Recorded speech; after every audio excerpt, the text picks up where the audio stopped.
The 1042 election that I spoke about, that selling stock to the ESOP tax-free, how do we do that? Okay, what are the requirements for that? We'll run through this briefly. First of all, you got to sell C Corp stock in order to make a 1042 election. You say, well, if I'm an LLC, does that mean I can't do this? Well, no. You would incorporate as a C, sell stock, and then make an S election. If you're currently an S corporation, then you would have to, if you want the 1042 election, you would have to revoke the S election. You would have to be a C corporation for 5 years, because there's a 5-year waiting period before you can re-elect S, and then you would be S 5 years later. You have to have held the stock that you're selling for at least 3 years. That's generally not a problem prior to the sale.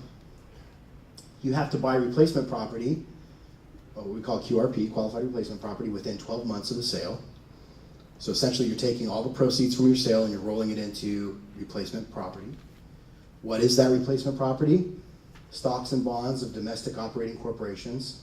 So it's a little antiquated in its definition. There's no government bonds, no mutual funds, ETFs, REITs, things like that are not QRP.